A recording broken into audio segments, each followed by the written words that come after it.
Hey there, and welcome to Dark Creaky TV. If you're new, hit that subscribe button for spine-tingling Reddit creepypasta stories that are perfect for a night of chilling thrills. Don't forget to share your thoughts in the comments below. Thanks for watching, and let's get into tonight's stories. I'm a security guard at a laboratory. The scientists tell me never to enter room 15. Last night, I heard someone inside crying for help. They sounded just like me, down to the way they whispered my name. I started working as a security guard at the laboratory about 3 months ago. It wasn't exactly my dream job, but the pay was decent, and I liked the idea of having quiet nights with minimal human interaction. The job listing said guarding sensitive areas, but it didn't explain what the sensitive areas were. Honestly, I didn't care. I needed the money, and they didn't ask many questions during the interview. The facility itself is a grey, soulless building out in the middle of nowhere. No windows, just a single massive steel door with a keypad entry. The interior isn't much better. Sterile white walls, fluorescent lights that make your skin look like wax, and the faint hum of machines running somewhere deep inside. It's the kind of place that feels like it was never meant for people. And yet, here I am. The first week was uneventful. I got the usual corporate orientation. Don't touch this, don't look at that, blah blah blah. My supervisor, a guy named Rick, is a grizzled old man who looks like he's been here forever. He walked me through the basic rules of the job. Stay in the security room unless patrolling. Never go into the labs unless explicitly told to. And most importantly, never, under any circumstances, enter room 15. Room 15, I repeated, thinking he was joking. What's in there? Rick's face went pale. Doesn't matter what's in there. Just don't go near it. Trust me. That was the end of that conversation. I tried to push for more details, but he wasn't having it. Rick's the kind of guy who speaks in short, clipped sentences and doesn't mess around. He's also missing 3 fingers on his left hand, though I haven't had the guts to ask him how that happened. Something tells me I wouldn't like the answer. The first time I passed room 15 on my patrol, I stopped and stared at the door. It didn't look any different from the others. Same white steel, same keycard scanner next to it. The only thing unusual was the small red warning sign bolted to the wall. Authorized personnel. Only violation of this policy will result in termination. I felt a chill run down my spine, but I shook it off. Rick's warning echoed in my head, and I kept walking. For the first 2 months, nothing out of the ordinary happened. My shifts were mind-numbingly boring. Just me, a bank of security monitors, and the occasional walk through the empty hallways. The place runs on a skeleton crew at night, with only a handful of scientists working late in the restricted labs.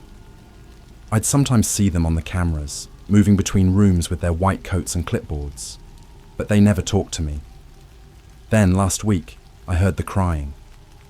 It was just after midnight, during my second patrol of the night.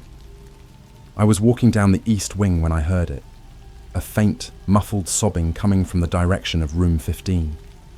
I stopped dead in my tracks, my heart pounding. It wasn't just any crying, it sounded like me. Not just my voice, but my cadence, my tone, like someone had recorded me breaking down and was playing it back on a loop. "Help me!" the voice whispered, barely audible. "Please, help me." It took me a moment to realize that it was saying my name, my actual name. I backed away, my hands shaking. The door to room 15 was closed, as always, but the sound was unmistakable. I wanted to run, but I couldn't move. My legs felt like they were made of concrete. "Please," the voice repeated, softer this time. "I don't want to die in here." I turned and bolted down the hallway. I didn't stop running until I was back in the security room, slamming the door shut behind me. My chest heaved as I tried to catch my breath. The monitors showed nothing unusual. The hallway outside room 15 was empty. The next day, I confronted Rick about it. I told him what I'd heard. expecting him to laugh or brush it off. Instead, his face darkened. "You didn't open the door, did you?" he asked, his voice sharp. "No," I said quickly. "I wouldn't do that."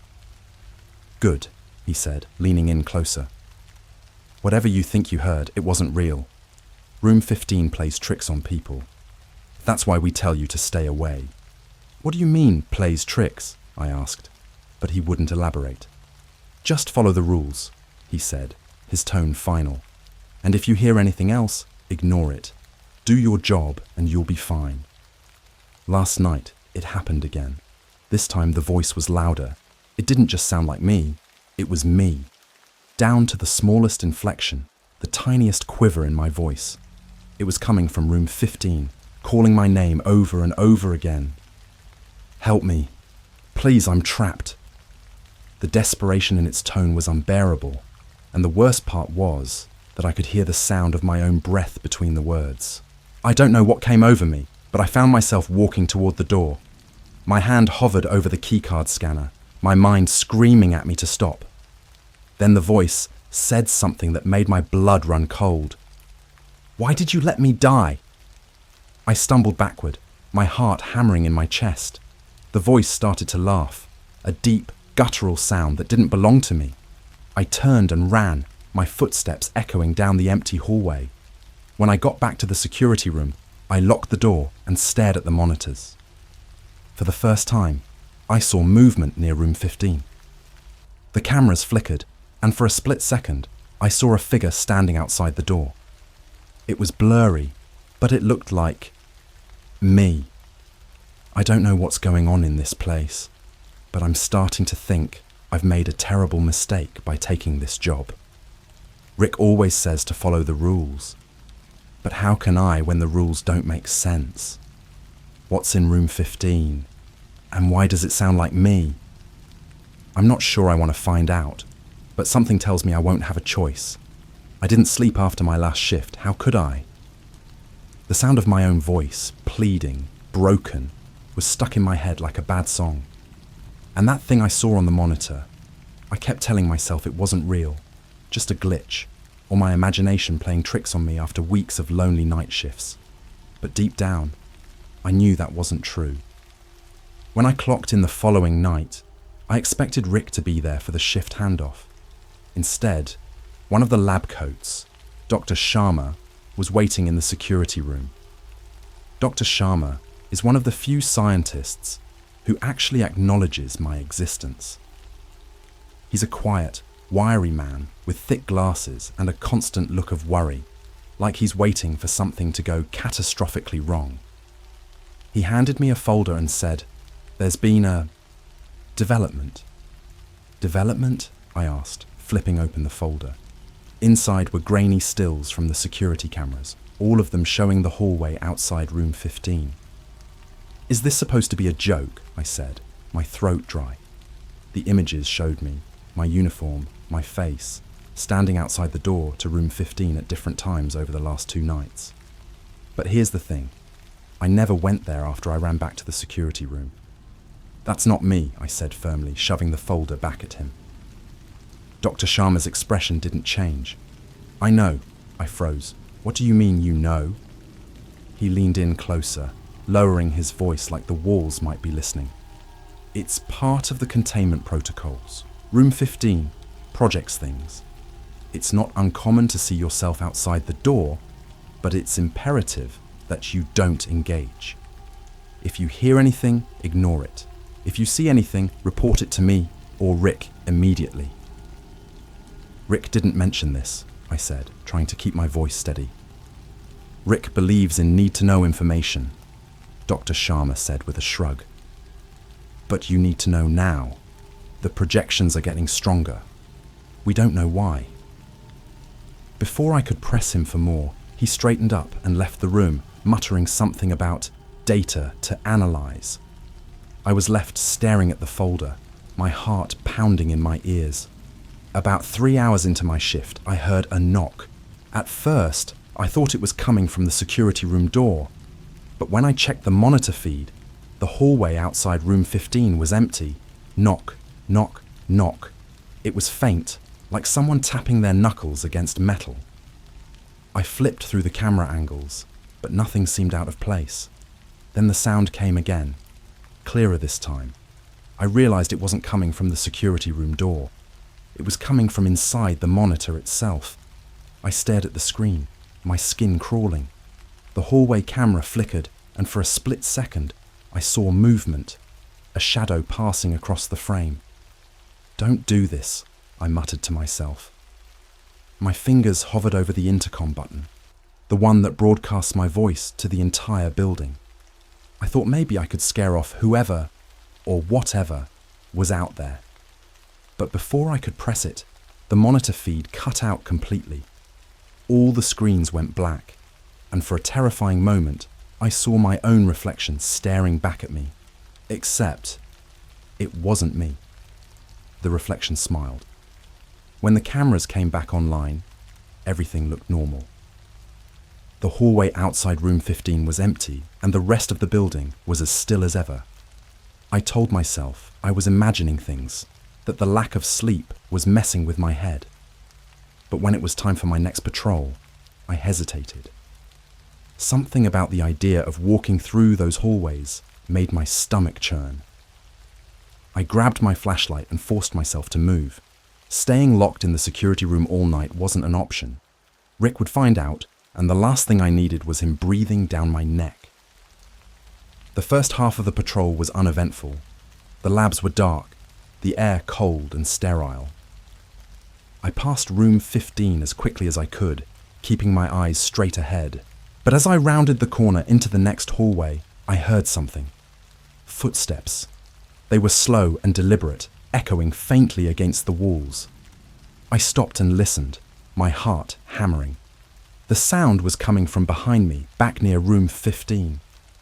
I turned around, shining my flashlight down the hallway. It was empty. "Hello?" I called out, immediately regretting it. My voice sounded small and shaky in the silence.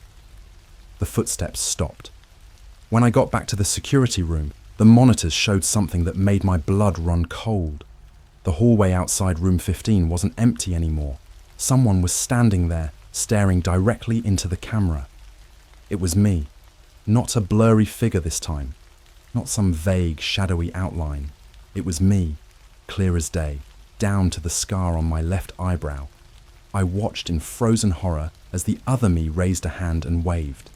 Then, slowly, it pointed at the camera as if it could see me watching.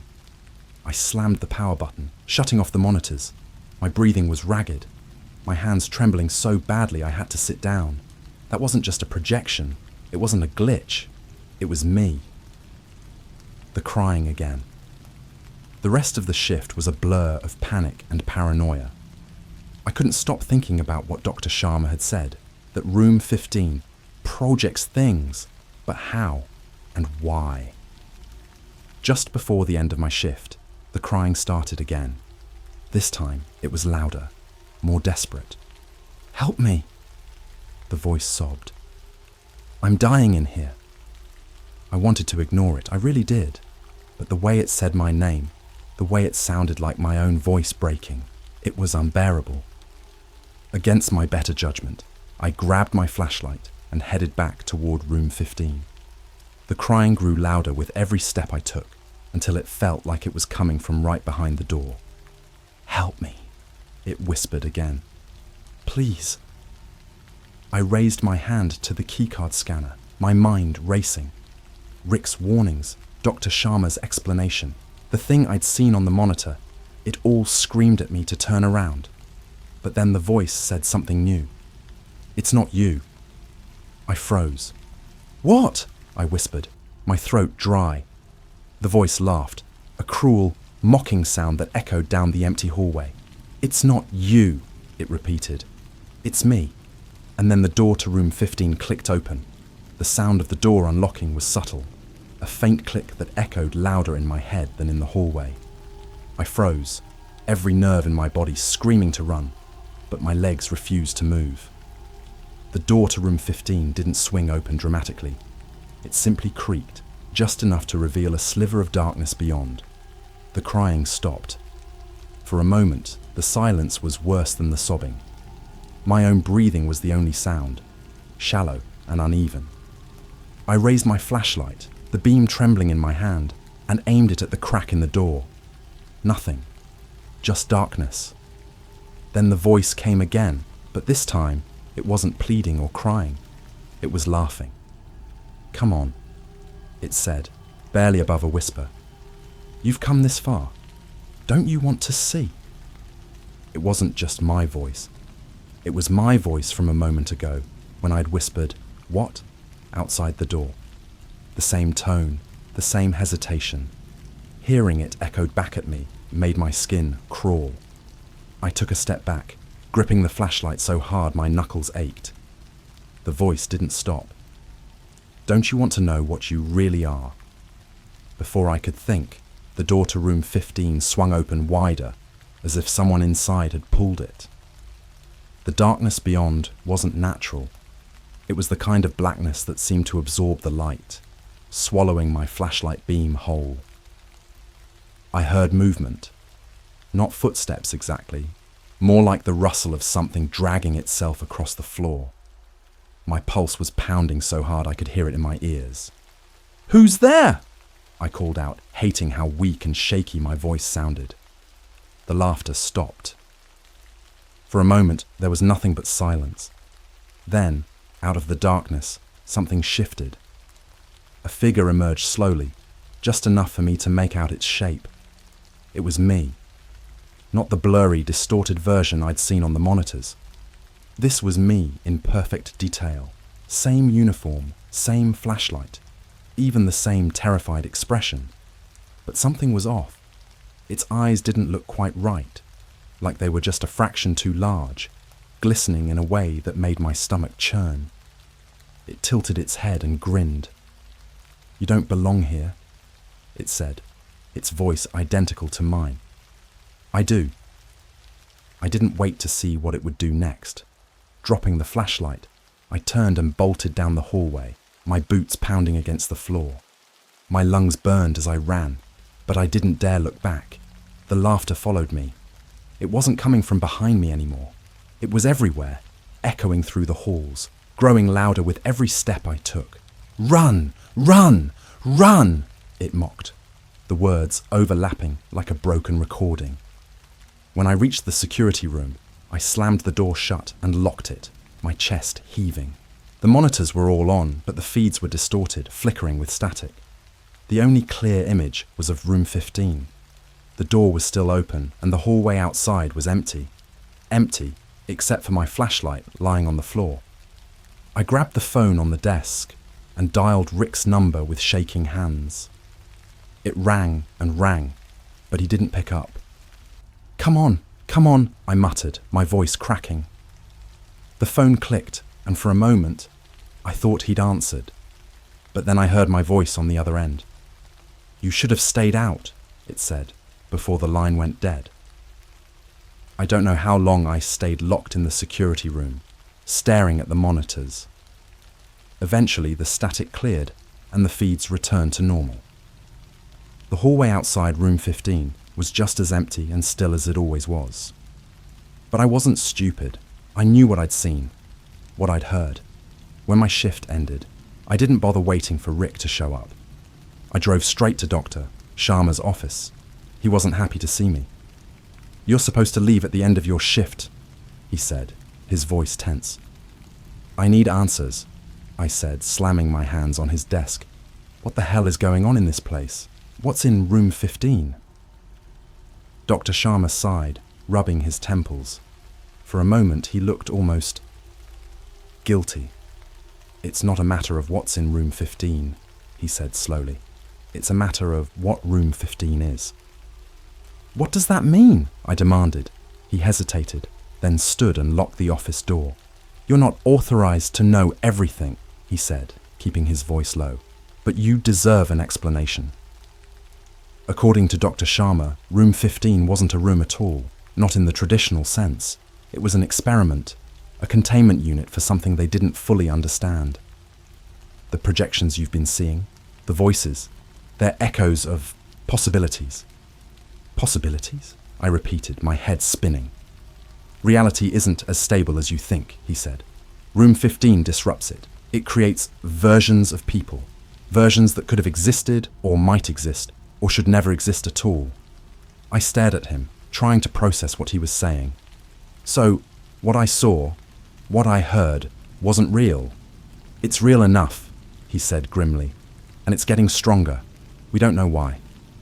Before I left his office, Doctor, Sharma grabbed my arm. His expression was serious, almost desperate. Listen to me, he said. You need to stop engaging with it. Don't go near room 15. Don't listen to the voices. And whatever you do, never let the projections touch you. Why? I asked, my voice barely above a whisper. Because if they do, he said, you won't be the one walking away. I didn't say anything else. I just left. But as I walked to my car, I couldn't shake the feeling that something was watching me. When I started the engine and glanced in the rearview mirror, I saw my reflection. It smiled. But I didn't. I was tempted to quit.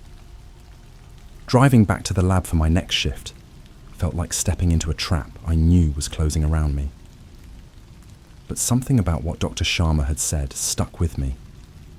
If they touch you, you won't be the one walking away. I didn't fully understand it, but it sounded like a warning against running. Like whatever was in room 15 wouldn't just stay there if I left. So I showed up for work, trying to convince myself I could ignore whatever came next. The start of the shift was quiet, almost too quiet. I checked the monitors obsessively, scanning every corner of the building for any sign of me. The hallway outside room 15 was as still as ever. I kept telling myself that was a good thing, but deep down, I didn't trust it.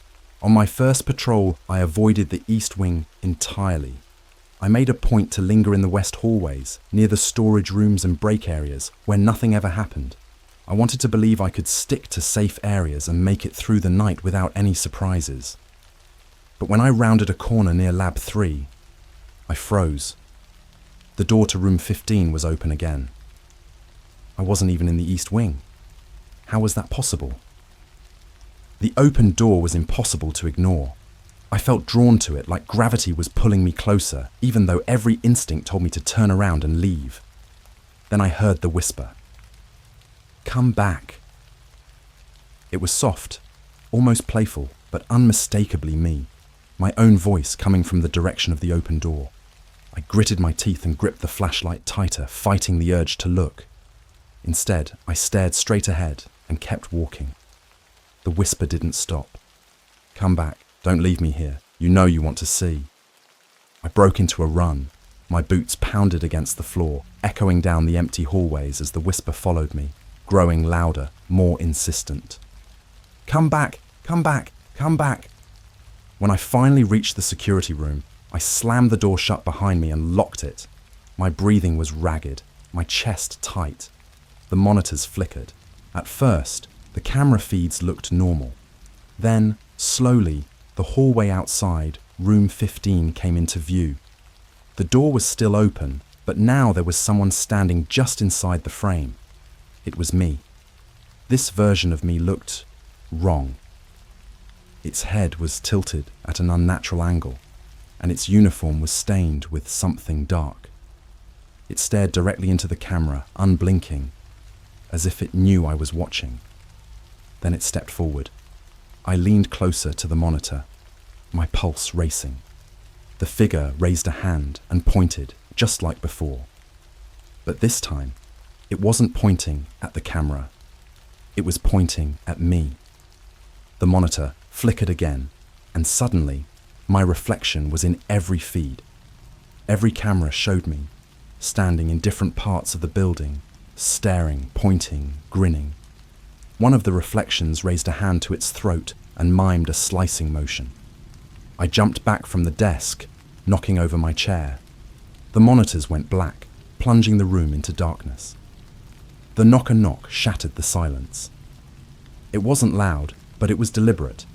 3 sharp raps on the security room door. My blood turned to ice. I stared at the door, my mind racing. No one else was supposed to be in the building. Rick never came by during the night shift, and the scientists didn't use this part of the facility. "Who's there?" I called out, trying to sound braver than I felt. No response. The knock came again. Knock, knock, knock. I grabbed the flashlight and stepped closer to the door, my heart pounding. "If this is some kind of joke, it's not funny," I shouted. Still nothing.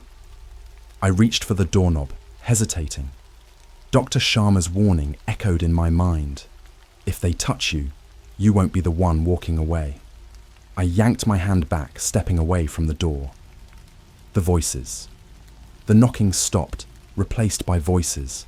At first, it was faint, just a murmur of sound, like a distant crowd. But as I listened, the voices grew louder, more distinct. They were all me, overlapping in a chaotic symphony of whispers, shouts, and laughter. Some were begging, others mocking, and a few were screaming in raw, primal terror. "You shouldn't have come here. It's your fault. Open the door. Open the door." I clamped my hands over my ears, backing into the corner of the room. But no matter how hard I tried to block it out, the voices kept coming, growing louder and louder until they were deafening. Then, all at once, they stopped. The silence was suffocating. I opened my eyes, half expecting to see the security room filled with versions of myself, but it was empty. For a moment I thought it was over. Then I noticed the door. It was unlocked. I didn't unlock the door. I was sure of it. But now it was slightly ajar, just enough to let the faintest sliver of light spill into the room. Footsteps echoed down the hallway outside, slow and deliberate. I stood frozen, every muscle in my body screaming to move, but I couldn't. The footsteps stopped just outside the door. "Let me in," my voice said, calm and measured. I backed away, my eyes locked on the crack in the door. A shadow passed across it, and then the door began to open, inch by inch.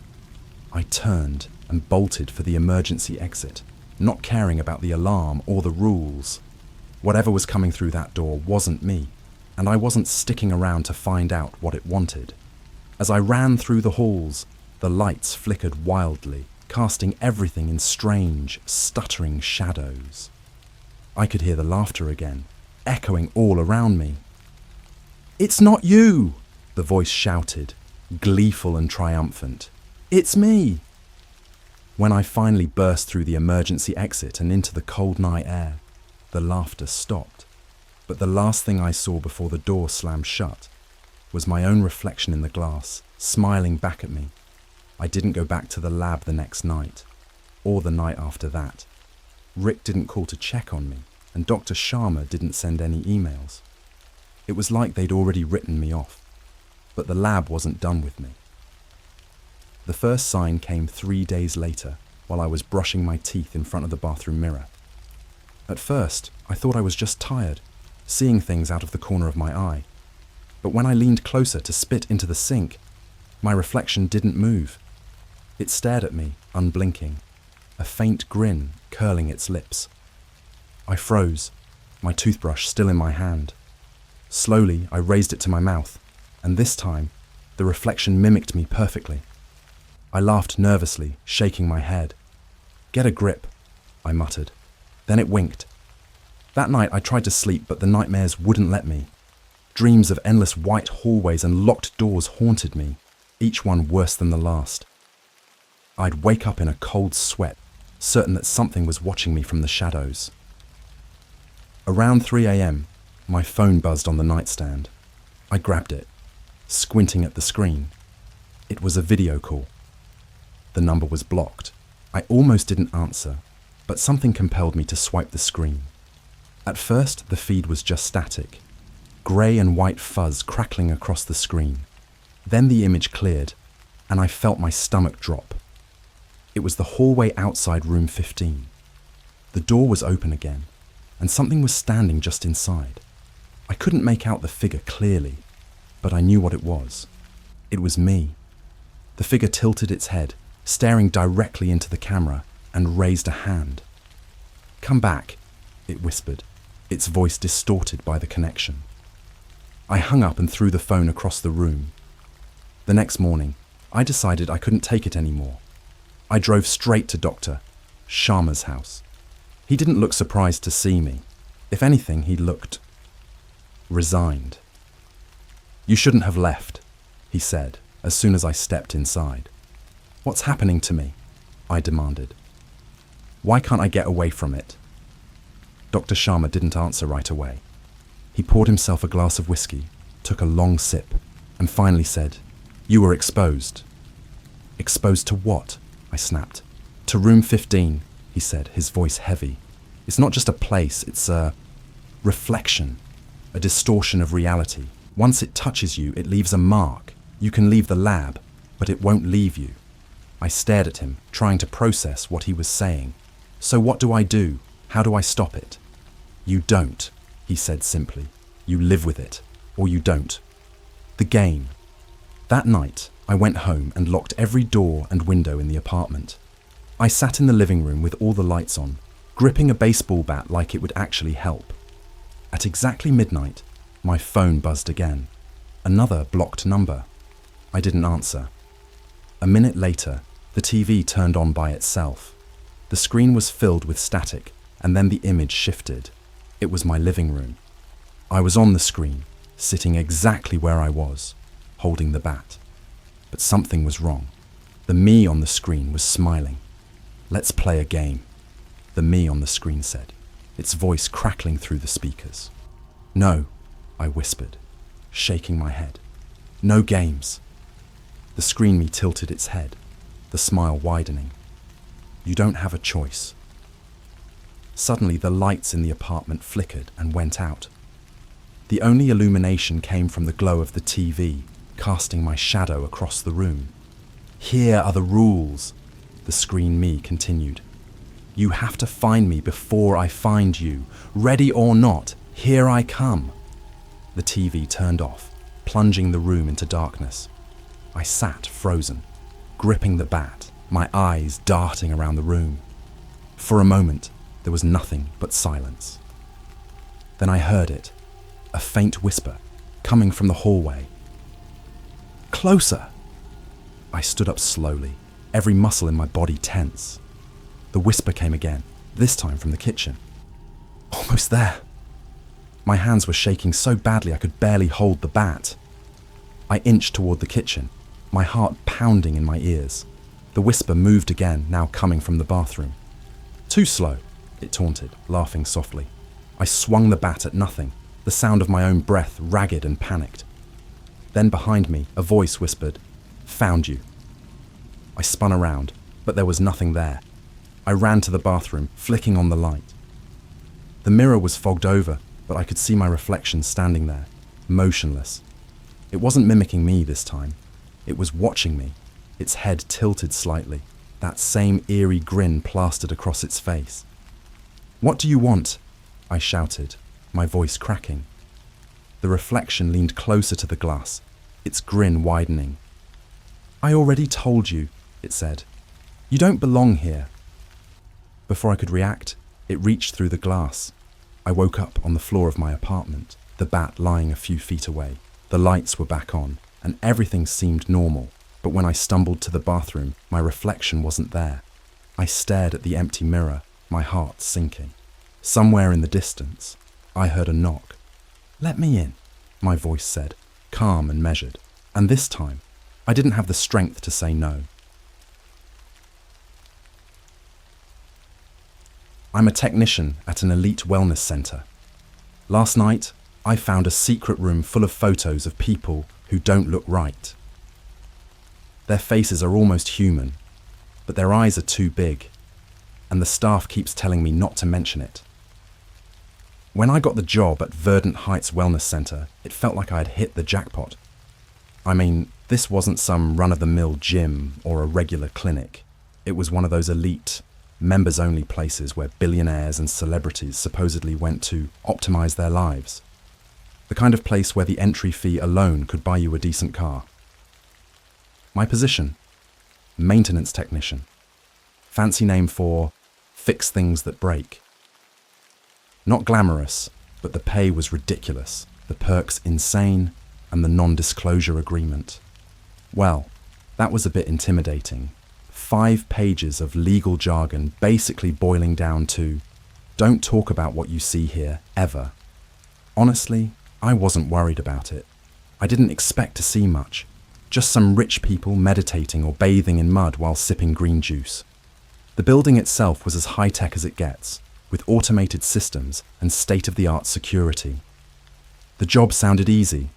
Keep the gadgets running, stay out of the client's way, and collect a fat paycheck.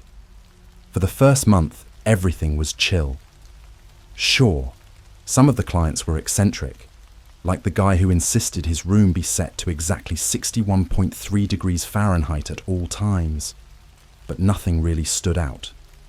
That is, until last night. My shift started like any other. I showed up, grabbed a coffee from the ridiculously fancy break room, and checked my tablet for maintenance requests. Only one came through. An issue with the magnetic lock on a supply room in the East Wing. No big deal. The East Wing was usually quiet. It was where the long-term clients stayed. People who paid obscene amounts of money to basically live at Verdant Heights for months while they detoxed or did whatever rich people do when they're bored. The halls were eerily silent as I made my way over, the only sound coming from the hum of the fluorescent lights. When I got to the supply room, I noticed something strange. The lock wasn't just malfunctioning, it looked like someone had tampered with it. The metal plate was slightly bent, and there were faint scratches around the edges, like someone had tried to pry it open. I radioed security, but they brushed it off, saying it was probably just wear and tear. That didn't sit right with me, but hey, I'm not paid to argue. I swiped my keycard, and the door slid open with a soft hiss. Inside, the room looked normal at first, just shelves lined with medical supplies, cleaning products, and the occasional odd item like oxygen canisters. But as I stepped further in, I noticed something that made my stomach drop. The hidden door. At the back of the room, behind a rack of shelves, was a door I had never seen before.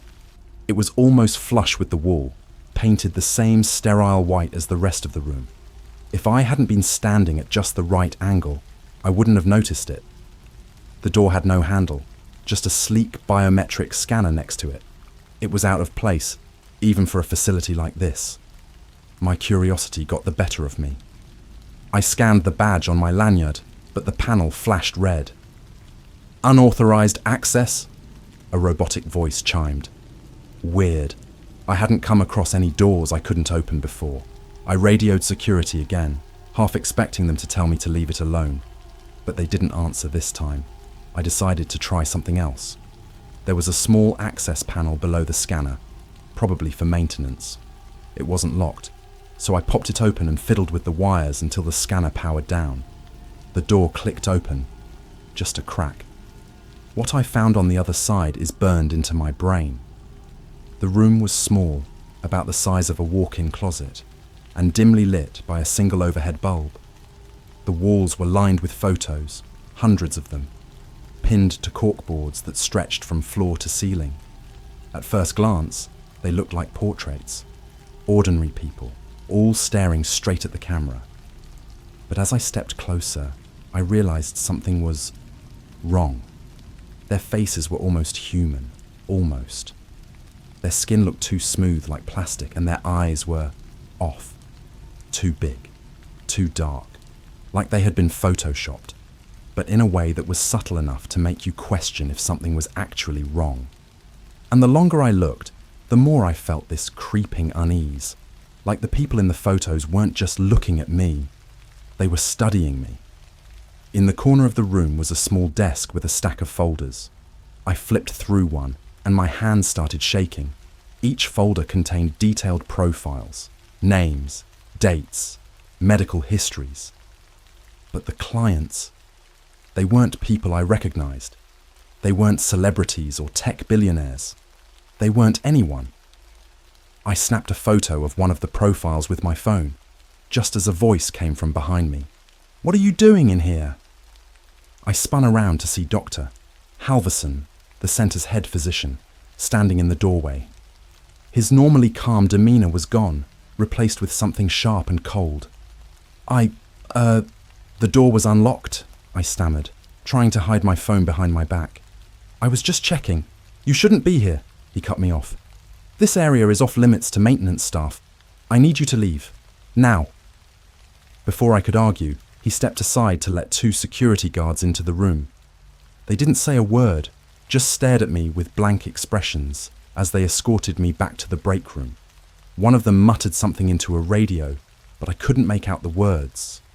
I spent the rest of my shift on edge, half expecting someone to come drag me into another off-limits room. But nothing else happened, at least not then. When I got home, I locked my door and sat down to look at the photo I had taken. It was a grainy shot of a profile page, but one detail stood out. The name on the file was Elena Moritz. A quick Google search turned up nothing. No social media, no news articles, no records at all. It was like she didn't exist. But here's the thing. When I closed my browser, I saw something reflected in the black screen. A face, staring at me from the window behind my desk. It wasn't mine. I didn't even think. I just spun around, knocking over my chair. The window was wide open, the thin curtain swaying slightly in the breeze. But no one was there. Just the empty alley below, bathed in the sickly orange glow of the streetlights. My apartment was on the 4th floor. There's no fire escape, no ledge wide enough to stand on. No way anyone could have been out there. I slammed the window shut and locked it, my hands shaking so badly I could barely grip the latch. My heart was pounding, but I kept telling myself it was just my imagination. Lack of sleep, a stressful shift, too much coffee. It all made sense, right? But then I looked at my desk. My phone was gone. I froze, my eyes darting around the room. The desk was cluttered, sure, but I had put the phone down right in front of me. There was no way it had just disappeared. I dropped to my knees, frantically checking under the desk, behind the monitor, even in my bag. Nothing. That's when I noticed the faint sound. A soft, high-pitched tone, almost like static, coming from somewhere close. It was so faint I wouldn't have noticed it if the room weren't dead silent. I followed the sound to my bedroom, where it seemed to be coming from under the bed. The static. I hesitated, half expecting to find something or someone under there. But when I finally got the nerve to look, all I saw was my phone, lying face up on the carpet. The screen was on, displaying the photo I had taken at Verdant Heights, the profile page of Elena Moritz. But something was different. The photo of her face had changed. Her expression wasn't neutral anymore. She was smiling, just barely, her lips curled into a faint, almost mocking grin. And her eyes. They were bigger than I remembered. Too big. Blacker than before. I grabbed the phone and immediately turned it off. I didn't even bother trying to rationalize it. I just wanted it gone. I threw it into a drawer and slammed it shut, telling myself I'd deal with it in the morning. But as I climbed into bed, I couldn't shake the feeling that I wasn't alone. I must have drifted off at some point, because the next thing I remember is waking up to the chime of my laptop. It was 3:12 a.m, and the screen was glowing on my desk. I hadn't touched the laptop since I got home, and I definitely didn't leave it on. I crept over, half expecting the screen to go dark before I could get a good look. But no, there it was, an email. No sender, no subject, just the message, "Stop looking." I stared at it, my mind racing. Who sent this? How did they even get my email? It wasn't the address I used for work, and I hadn't shared it with anyone at Verdant Heights. I tried to delete the email, but the system froze. The cursor wouldn't move, and the screen started flickering. That's when I heard it again. The static. It was louder this time, filling the room with an almost physical presence. My ears were ringing, and I swear I could feel the sound vibrating in my chest. I slammed the laptop shut, but the noise didn't stop. If anything, it got louder, angrier, like it was alive, and then it stopped. Just like that, the room was silent again. My laptop was off, My phone was still in the drawer, and for a moment, I let myself believe it was over. But then I noticed something on my desk. A photo. The photo that wasn't mine. I didn't put it there. It was a printed photo, glossy and slightly curled at the edges. It showed the same room I had found at Verdant Heights, the walls lined with faces. But this time, one of the faces was circled in red marker. It wasn't Eleanor Moritz, it was me. My face stared back at me from the photo, my eyes wide and my mouth slightly open like I'd been caught mid-sentence. It wasn't a photo I recognized. I didn't remember it being taken. And yet, there it was, pinned to the corkboard in that secret room. I don't know how long I stood there, staring at the photo, my mind cycling through every possible explanation. Maybe it was a prank. Maybe someone at Verdant Heights was messing with me. Maybe... My phone buzzed. I didn't want to answer it. I knew I shouldn't answer it. But when I saw the caller ID, my stomach dropped. The screen read Elena Moritz. My hands were trembling as I picked up the phone. I didn't say anything, just held it to my ear, listening. At first, there was nothing but silence. Then came the sound of static, faint and crackling, like an old radio trying to tune into a station. "Elena," I finally whispered, my voice barely audible. The static grew louder, drowning out everything else. And then, beneath it, I heard something else. A voice. "You shouldn't have gone into the room." It was soft, almost a whisper, but it was enough to send a chill down my spine. Before I could respond, the line went dead. I stared at the phone, my mind racing. I wanted to believe it was some sick joke, but deep down, I knew it wasn't. Something was happening, something I didn't understand, and it all started at Verdant Heights. I didn't sleep the rest of the night. By morning, I had made up my mind. I needed answers. I needed to know what was really going on at that place, why there was a room full of photos, and why my face was now part of it. But most of all, I needed to know who or what Elena Moritz really was. I called in sick the next day, but by evening, I knew I couldn't stay away. Not after everything that had happened. If I didn't go back to Verdant Heights, the questions would eat me alive. I needed to see that room again, to figure out what was going on with the photos, and why I was now part of their collection. The idea of sneaking back into the East Wing made my skin crawl, but I told myself I had an advantage. I worked there. I had access to most of the building, and no one would think twice about seeing me in my uniform. Still, I packed a flashlight, a screwdriver, and out of sheer paranoia, a pocket knife. Not that I thought it would do me any good. I got to the center just after sunset, swiping my badge to get through the employee entrance. The halls were quiet, just like the night before. Too quiet. Normally, I'd hear the low murmur of staff chatting in the lounge or the occasional client passing by, but tonight, nothing. It felt like the building was holding its breath. I made my way to the supply room, my footsteps echoing in the empty corridors. When I finally reached the door, I hesitated. Part of me hoped the hidden door would be gone, that I'd open the supply room and find nothing but cleaning supplies and spare equipment. But when I stepped inside, I froze. The room was empty, completely empty. The shelves were gone, the walls stripped bare. Even the hidden door was missing. The wall where it had been now seamless and unbroken. It was like the room had never existed. I ran my hands over the wall, searching for any sign of the door. A seam, a loose panel, anything. But there was nothing. My heart was pounding, and a cold sweat had broken out on my forehead. I could feel the walls closing in around me, the air thick and suffocating. That's when I noticed the smell. It was faint at first, like something sour lingering just beneath the surface. But as I moved closer to the back wall, it grew stronger, an acrid chemical stench mixed with the sickly sweet odor of decay.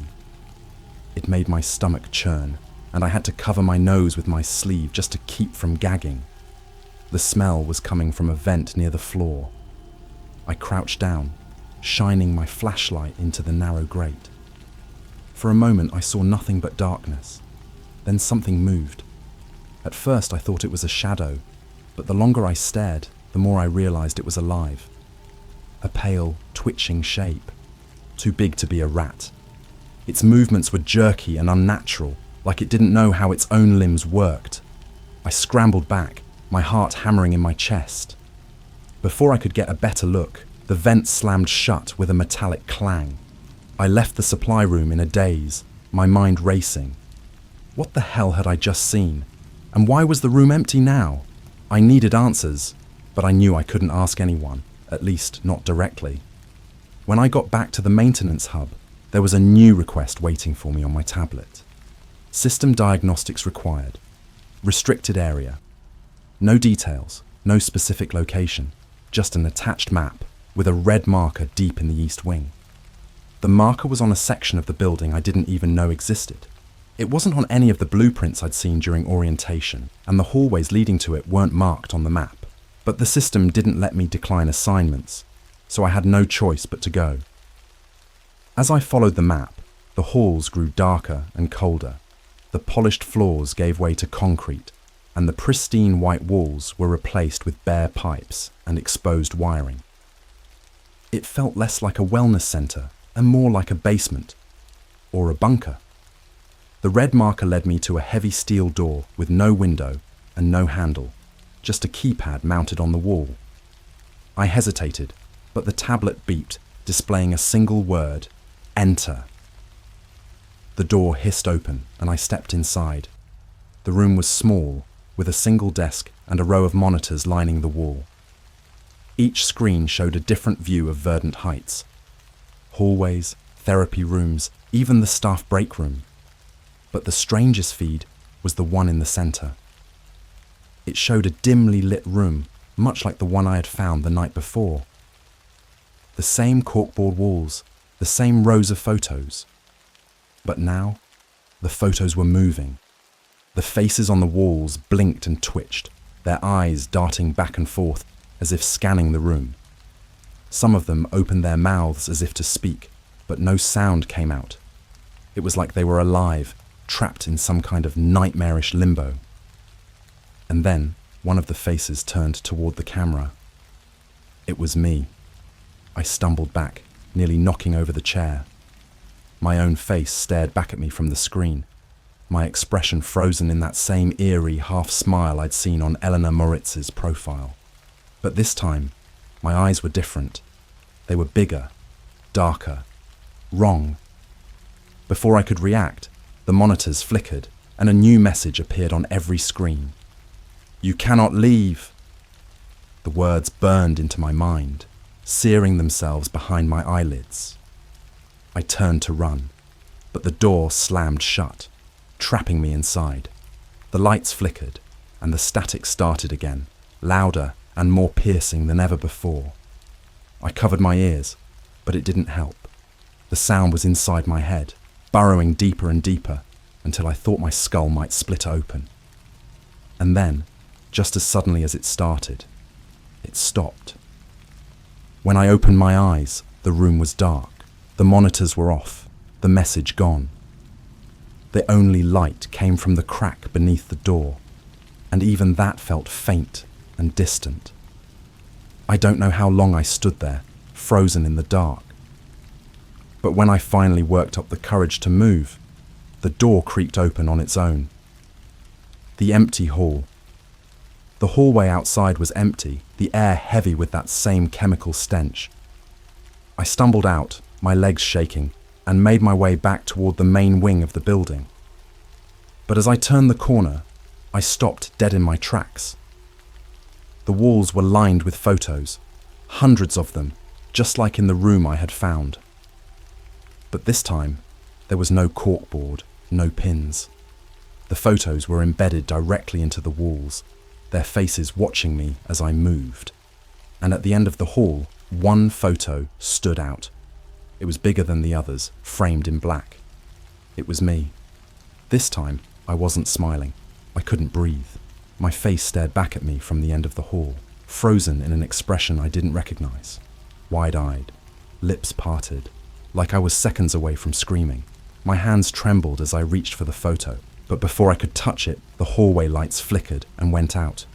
Total darkness. I fumbled for my flashlight, but the moment I clicked it on, the beam illuminated something else. Footsteps. Wet, glistening prints leading from the far end of the hallway toward me. They weren't mine. The sound came first, a soft, squelching noise like something heavy being dragged across the floor. It was faint but steady, growing louder with every step. The light from my flashlight quivered as I aimed it down the hall. There was nothing there. The wet prints stopped a few feet away from me, the edges glistening under the pale beam of my flashlight. They didn't lead anywhere. No doors, no intersecting hallways. Just stopped dead, like whoever made them had vanished. That's when I heard the breathing. It was shallow and wet, like air passing through a clogged drain. It came from everywhere and nowhere at once, echoing off the walls. My flashlight flickered, and for a split second, I saw it.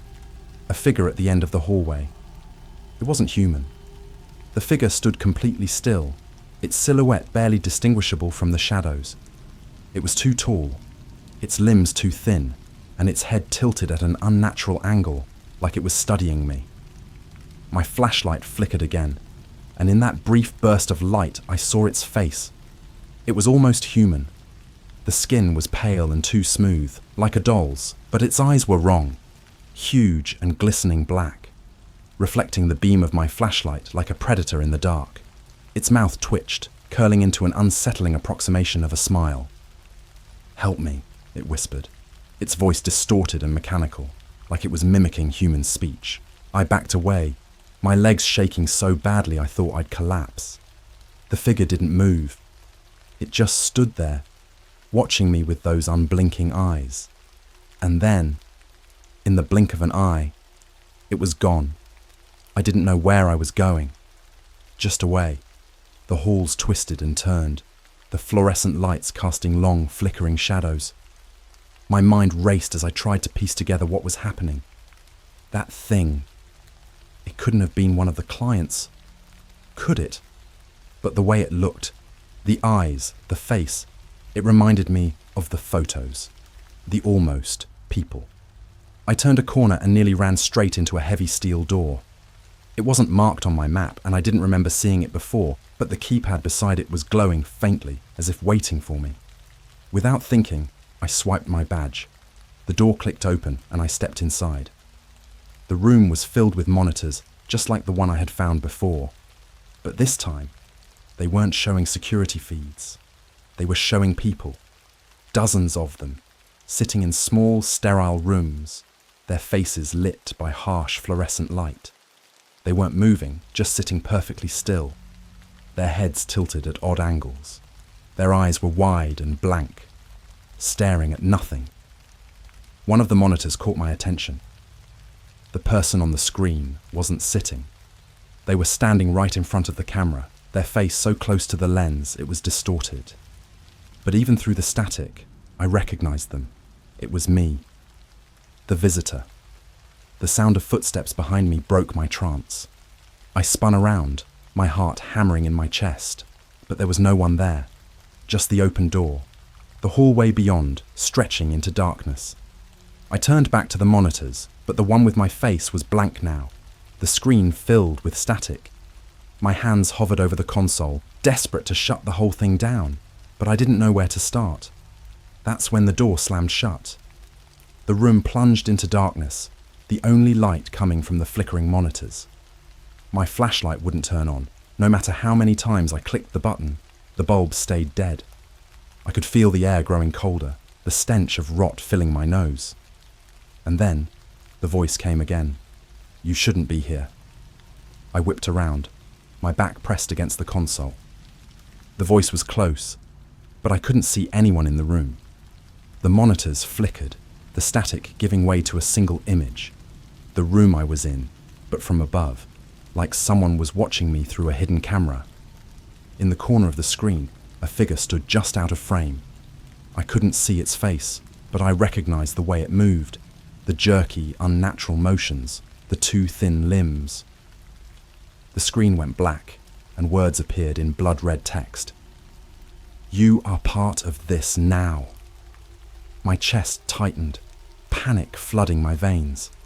I clawed at the door, desperate to escape, but it wouldn't budge. The air was so thick I could barely breathe, the stench overpowering. Then, just as I thought I'd pass out, the door swung open on its own. I stumbled into the hallway, gasping for air. The lights were dimmer now, the shadows deeper. The walls seemed closer, like the building itself was closing in around me. I didn't stop running until I reached the main lobby. It was empty, the reception desk abandoned, the front doors wide open. The night air hit me like a slap to the face, and for a moment, I felt relief. But as I stepped outside, I noticed something that made my blood run cold. The parking lot was filled with people, dozens of them standing perfectly still, their faces turned toward me. Their eyes were too big, their smiles too wide, and at the center of the crowd was the figure from the hallway. It raised a hand, beckoning me forward. I didn't wait to see what would happen next. I bolted to my car, fumbling with the keys as the figures began to move. They didn't run, they just walked, their heads tilting in unison, their movements eerily slow and deliberate. The engine roared to life, and I tore out of the lot, my tires screeching against the pavement. In the rearview mirror, the figures stood in a perfect line at the edge of the lot, their faces glowing under the streetlights. As I sped away, my phone buzzed in the cup holder. The screen lit up with a single notification. "Unknown number. You can't run." I didn't stop driving until the gas gauge hit empty. By then, I was miles from Verdant Heights, parked on the shoulder of a deserted highway. The night stretched endlessly around me, the only light coming from the cold glow of my dashboard. My hands gripped the wheel so tightly they ached, but I couldn't bring myself to let go. The message on my phone haunted me. "You can't run." I should have thrown the phone out the window, but something stopped me. A morbid curiosity, maybe, or the sickening realization that whatever this was, it wasn't going to let me go. Not that easily. I finally worked up the courage to pick up the phone. The screen blinked to life, displaying a new notification. "Unknown number. You're almost ready." Ready for what? My chest tightened as I opened the message, but instead of text, it was a photo, a live feed of my car. I dropped the phone like it had burned me, my breath coming in short, panicked gasps. The feed was too clear, too steady to be from a drone or security camera. Someone, or something, was watching me. I didn't know what to do. Call the police? Tell them what? That a wellness centre had turned me into a target of whatever this was. They'd think I'd lost my mind. The darkness outside felt alive, pressing against the car windows.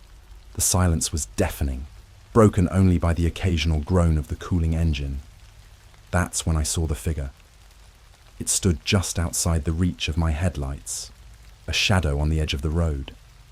My first instinct was to drive, gas tank be damned, but the car wouldn't start. The engine sputtered and died, the dashboard lights fading into darkness. The figure moved closer, slowly, deliberately. The beam of the headlights caught its face, and I felt my stomach drop. It was me. The figure was identical to me in every way. Same clothes, same face, even the same terrified expression I felt frozen on my own. But its movements were wrong. Too smooth, too fluid, like it wasn't used to the body it was wearing. It stopped just outside the car, tilting its head as if studying me. Then it smiled. Not a normal smile. A wide, unnatural grin that stretched far too much, its teeth sharp and glinting in the dim light. I locked the doors, my heart pounding so loudly I thought it might burst. The figure raised a hand and knocked on the window. The sound was soft, almost polite, but it sent a shiver down my spine. I couldn't move, couldn't speak. All I could do was watch as it leaned closer, its breath fogging the glass. "You belong to us now," it whispered, its voice perfectly mimicking mine. I don't know how, but the car started again. 1 second, I was frozen in terror, and the next, the engine roared to life. I didn't hesitate. I slammed the gas pedal to the floor, the tires spinning against the asphalt before catching. The figure didn't move. It just stood there, watching me as I sped away. But when I glanced in the rearview mirror, I saw it again. Closer this time, running after the car at an inhuman speed. The road seemed endless, stretching out into the dark with no landmarks, no signs, nothing. The figure kept pace with me, its distorted grin visible even through the haze of the taillights. I pushed the car harder, the needle on the speedometer climbing higher than I thought possible. And then, suddenly, the figure was gone. I thought I was safe. The highway eventually gave way to familiar streets, and I found myself back in my neighborhood. My apartment building loomed ahead, its windows dark and unwelcoming. I pulled into the lot, my hands shaking as I turned off the engine. But as I stepped out of the car, I noticed something wrong. The air was too still, too quiet. Not even the faint hum of distant traffic broke the silence. The hallway to my apartment was the same as always. But when I unlocked the door and stepped inside, I froze. The walls were covered in photos. Not just any photos. Photos of me. Dozens, maybe hundreds, pinned to every available surface. They weren't just from verdant heights either. Some were from my childhood, others from places I didn't even remember visiting. In the center of the room was a corkboard, and pinned to it was the largest photo of all. My face, distorted into that same horrific grin I'd seen on the figure. I turned to run, but the door slammed shut behind me. The lights flickered, casting the room into chaotic shadows. My phone buzzed in my pocket, the screen lighting up with another message. Unknown number. You're home now. The static started again, louder and more intense than ever. I dropped to my knees, clutching my head as the sound filled every corner of my mind. The photos on the walls began to move, the faces twisting and contorting, their eyes following me wherever I looked. Through the static, I heard the voice again.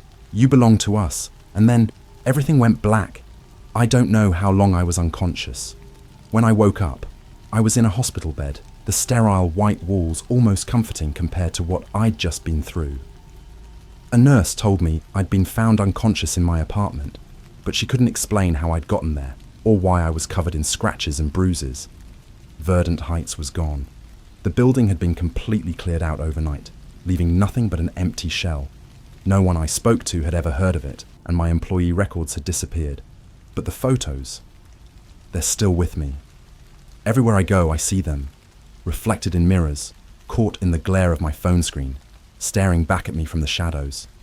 And every time I do, their faces look more and more like mine.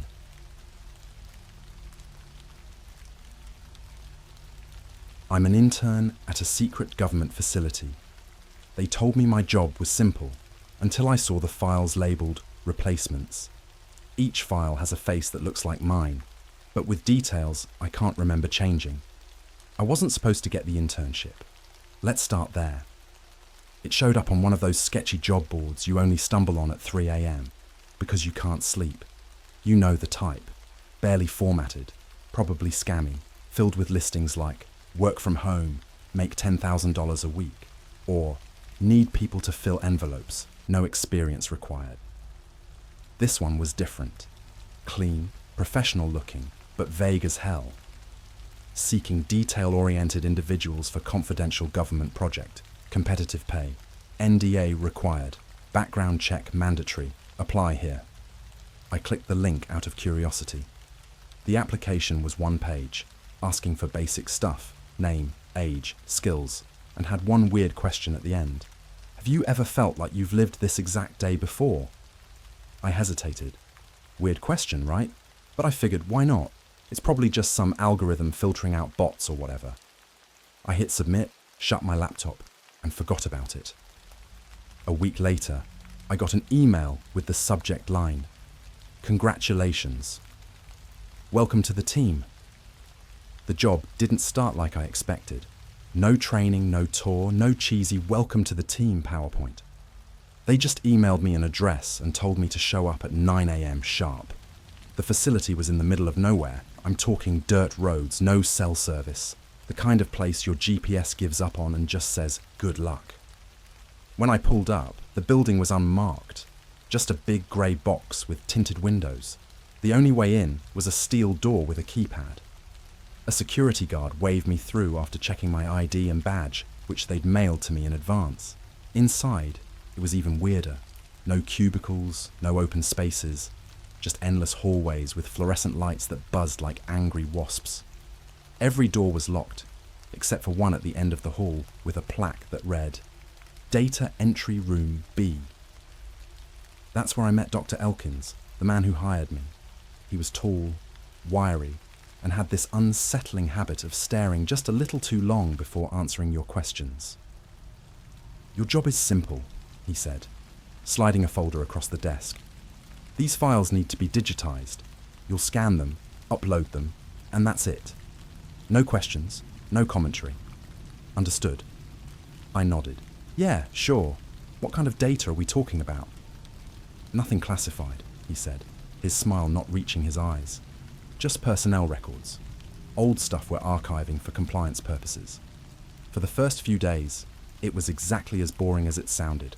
Rows of filing cabinets, stacks of dusty manila folders, pages yellowed with age. Most of it was mundane. Employee evaluations, payroll documents, even some health records. But then I noticed something weird. The names. Every once in a while, I'd come across a file where the name seemed off, like someone had typed it out wrong. Jonathan spelled with 2 H's, Elizabeth with an extra Z.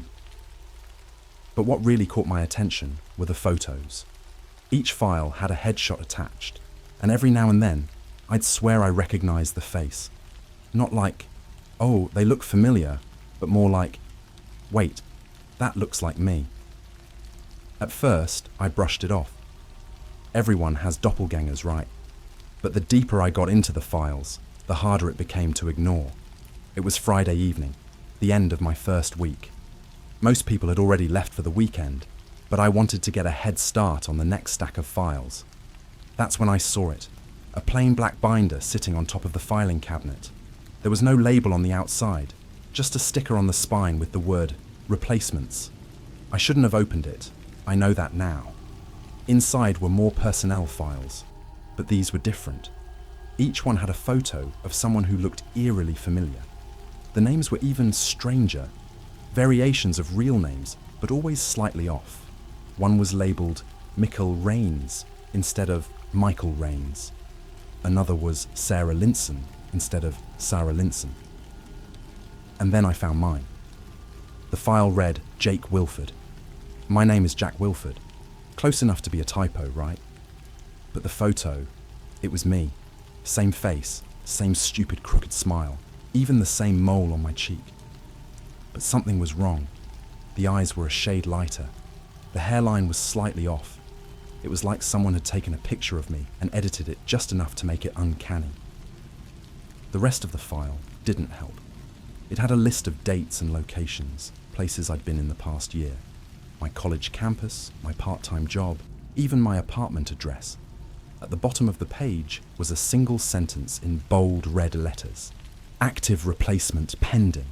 I slammed the folder shut, my hands shaking.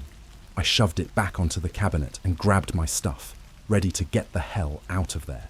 But as I turned to leave, I noticed something I hadn't seen before. A small black dome in the corner of the ceiling. A camera. It was pointed directly at me. I didn't sleep that night. I couldn't. Every time I closed my eyes, I saw that file. My face, slightly wrong, staring back at me. My brain kept replaying that red-lettered sentence like a broken record. Active replacement pending. I wanted to quit. Walk away. Pretend I never saw it. But something gnawed at me. Curiosity, maybe. Or stupidity. Probably both. The next morning, I got an email from Dr. Elkins. Your performance has been excellent. We'd like to extend an offer for overtime shifts. Let us know if you're available. Overtime? For a glorified scanning job? It felt wrong, but I couldn't shake the feeling that this was my chance to figure out what was going on. So I replied, I'm available tonight. When I showed up at the facility, the place was almost deserted. The day shift workers were gone, and the few people left didn't make eye contact. It was like they knew something I didn't. Dr. Elkins greeted me at the door. His usual calm demeanor seemed off. He smiled too much, his movements jittery, like he'd had too much coffee or too little sleep. You'll be working downstairs tonight, he said, handing me a key card with a red stripe across it. Downstairs? I asked. I didn't know there was a downstairs. He ignored the question, gesturing toward the elevator. The basement was nothing like the sterile offices upstairs. The walls were concrete, the floors scuffed and stained. The air felt heavier, colder, like the place hadn't been ventilated in years. The room I was assigned to was marked Archive 3B. Inside, rows of metal shelves stretched to the ceiling, filled with unmarked boxes and dusty folders. The computer they'd set up for me looked ancient, one of those bulky monitors from the early 2000s with a clunky keyboard to match. The desk was littered with sticky notes, all blank except for one, which read, "Do not access file 23. The instructions for my shift were simple. Scan, upload and categorize the folders from the boxes. That's it. No digging, no exploring. But that sticky note, it sat there, taunting me. File 23 wasn't in the first few boxes I opened, but by the fourth or fifth I found it, buried under a stack of unrelated papers. The folder was thinner than the others, but heavier somehow. The label on the tab just said 23 in bold black ink. I stared at it for what felt like forever, debating with myself. Dr. Elkins' words echoed in my head. No questions, no commentary. But if they didn't want anyone looking at it, why not just lock it away? Curiosity 1. Inside the folder were two items, a single Polaroid photo and a sheet of paper with one sentence printed at the top. The photo stopped me cold. It was me again, but this time I wasn't just wrong, I was different. The face was older, gaunt, with hollow cheeks and a haunted look in the eyes. The kind of face you'd see in a missing persons report.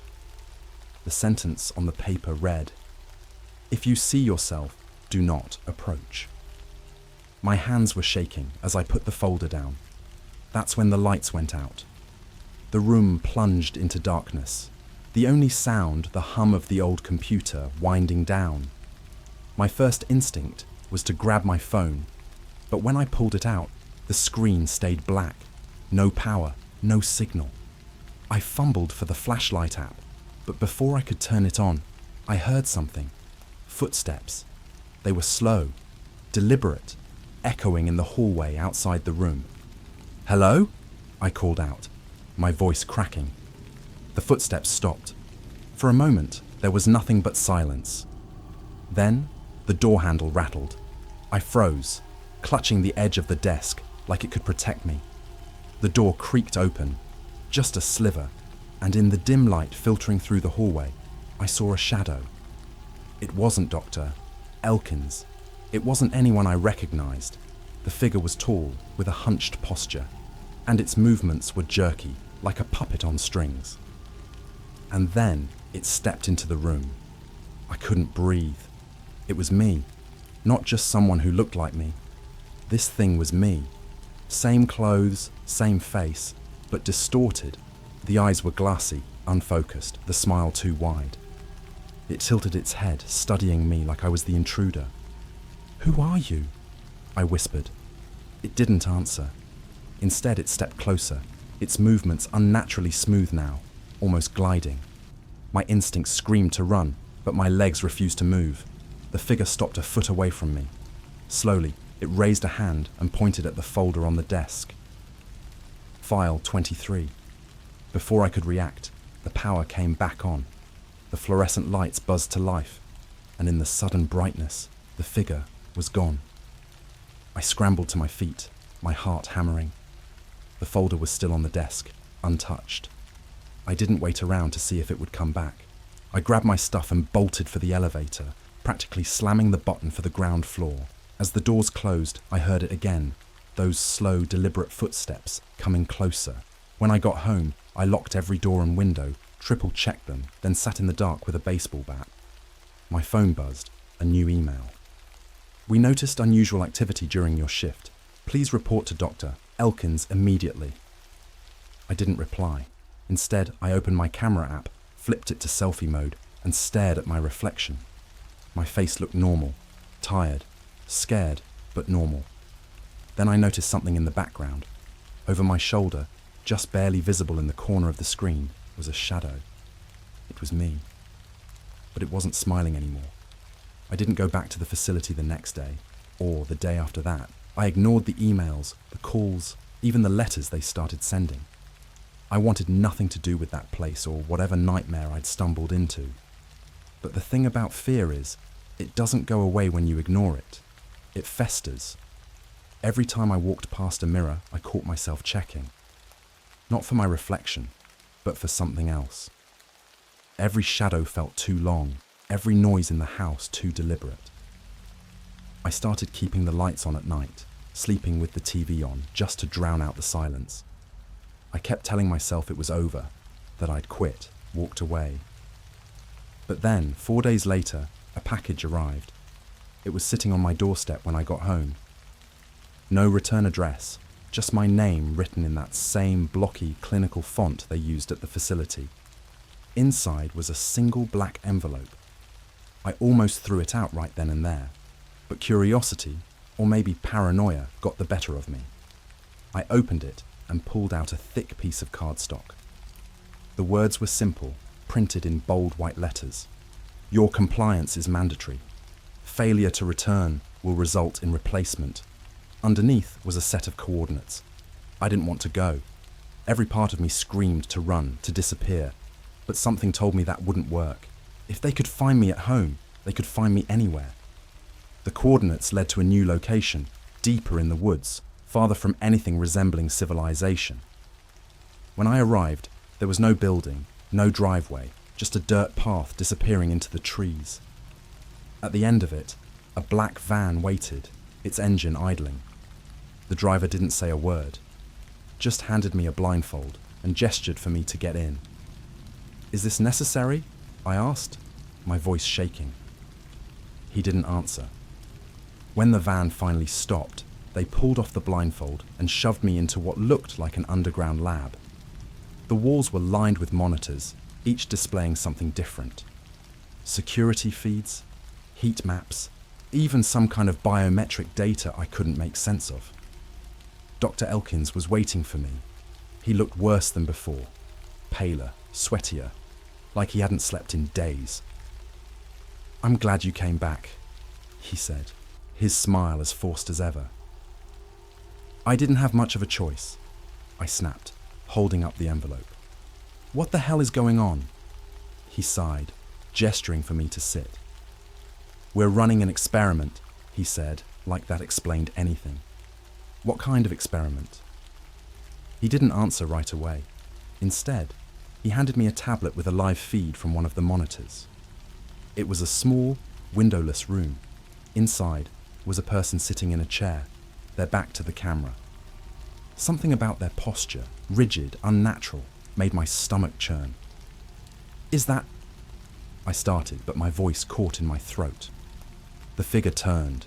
It was me. The face staring back at me was my face, but worse. The eyes were dull, lifeless, like the light inside had been snuffed out. The skin was pale, almost translucent, with veins that looked like they'd been drawn on with a blue pen. "That's not me," I said, my voice barely above a whisper. Dr. Elkins leaned back in his chair, folding his hands. "It's your replacement," he said calmly. I felt the air leave my lungs. "What do you mean, replacement?" "Every person has variables," he explained, like he was lecturing a student. traits that can be optimized, improved. We've been working on creating better versions of individuals, versions that follow orders without question, that don't think, don't doubt, but the process isn't perfect. Yet. I stared at the screen, my mind racing. Why me? I'm just some intern. He smiled again, that same hollow smile that made my skin crawl. You fit the profile. Before I could respond, the room on the monitor changed. The lights dimmed, and a low hum filled the air. My replacement didn't move, didn't flinch, as the walls began to shift.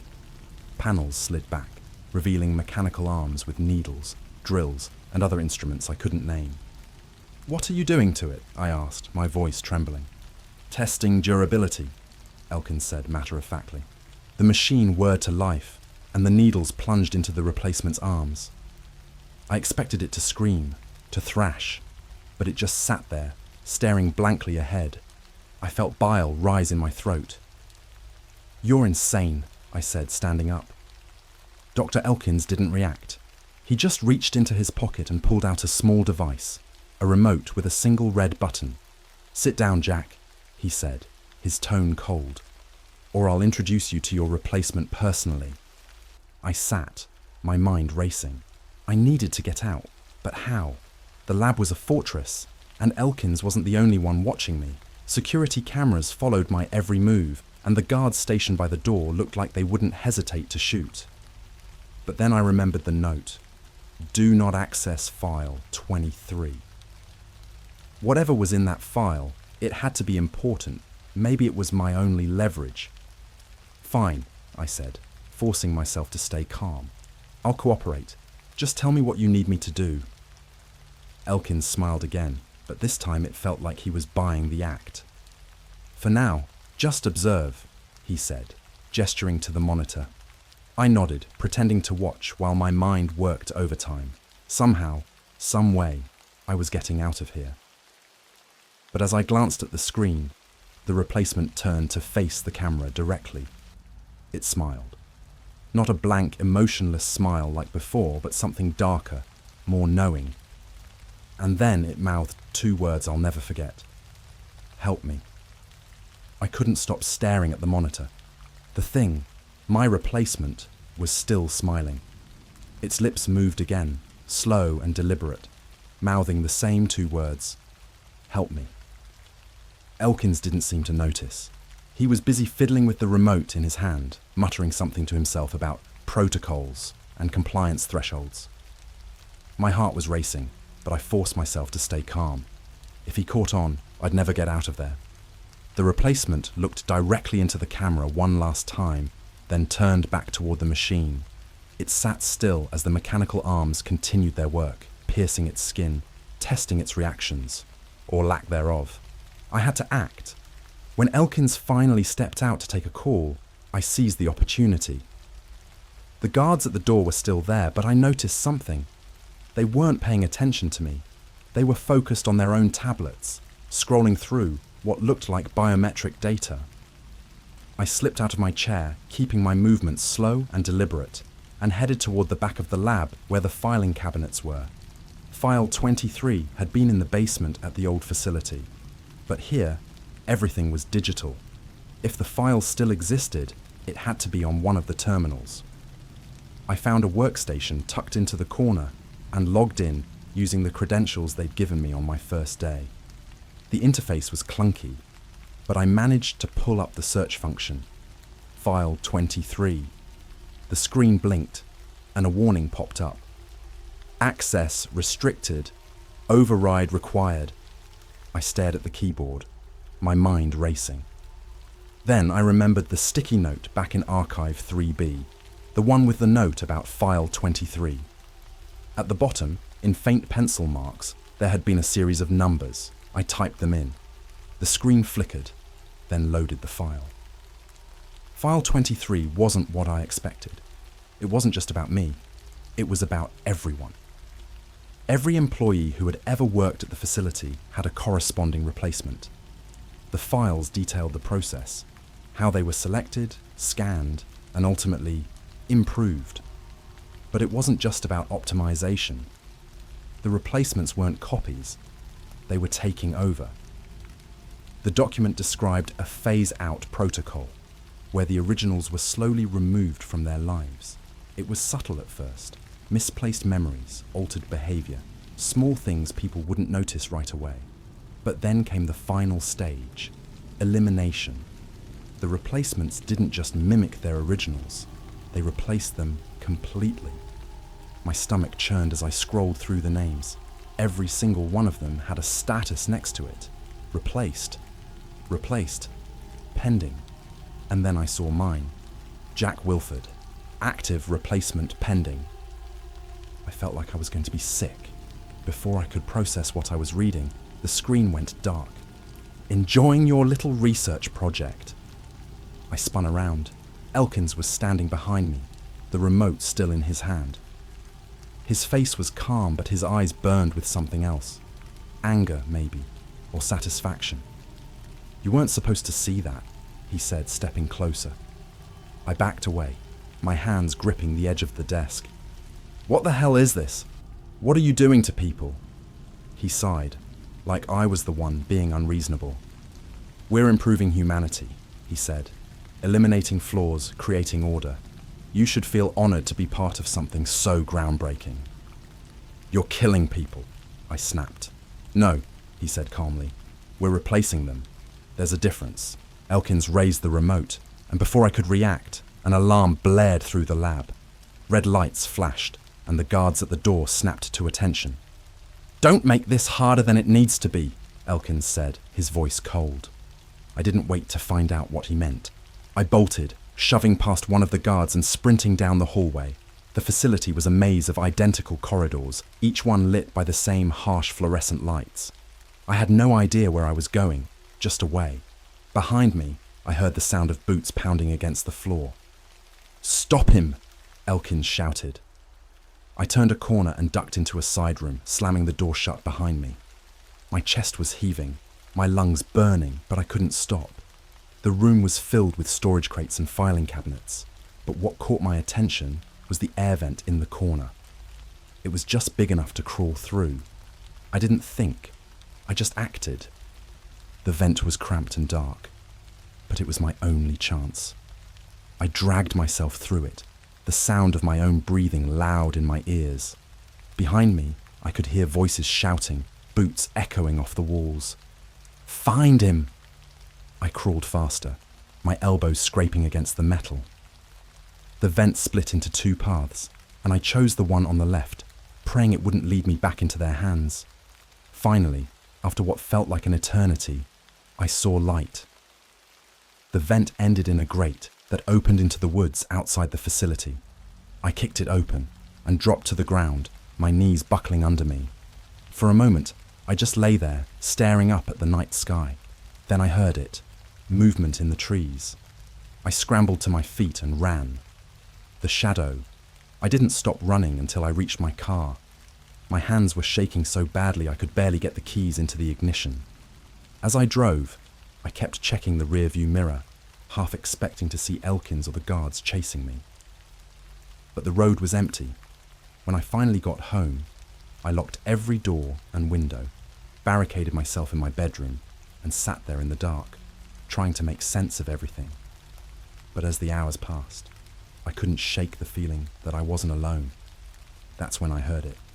A faint knock at the front door, and then a voice. Jack? It's me. Let me in. It was my voice. The voice outside the door was mine, down to the pitch, the inflections, even the slight rasp I get when I'm nervous. Jack, open up. We need to talk. I froze. Every instinct told me to stay silent, but my body betrayed me. I crept toward the door, as if drawn by some invisible force. Come on, the voice said again, softer this time. I know you're scared, but you don't have to be. I'm here to help. My breath caught in my throat. The knock came again, louder now. The doorknob rattled. Don't make this harder than it has to be. I don't know what possessed me to do it, but I looked through the peephole, and there it was.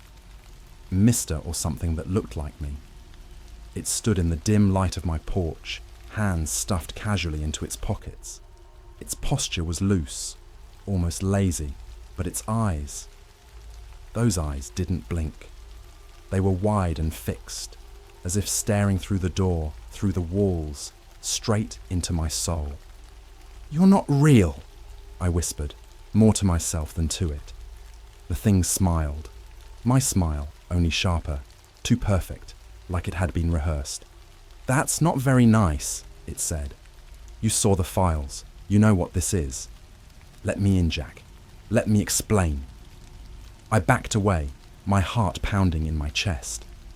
I moved to the kitchen, grabbing the biggest knife I could find, and pressed my back against the counter. My mind raced. What was it?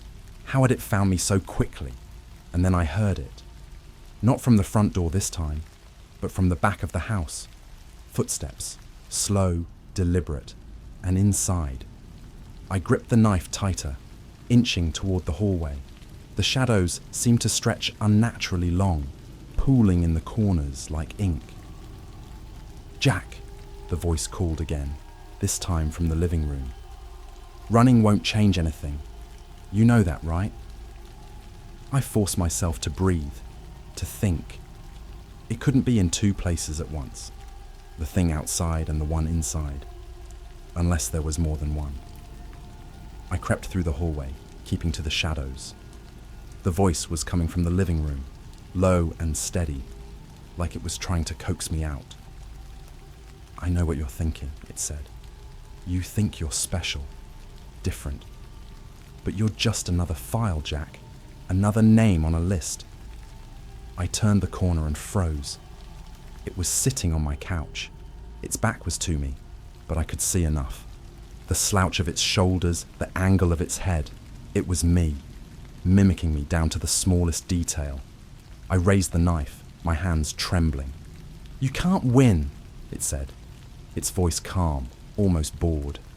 "You'll give in eventually. Everyone does." I took a step closer, the blade shaking in my grip. "But don't worry," it continued. "You won't feel a thing.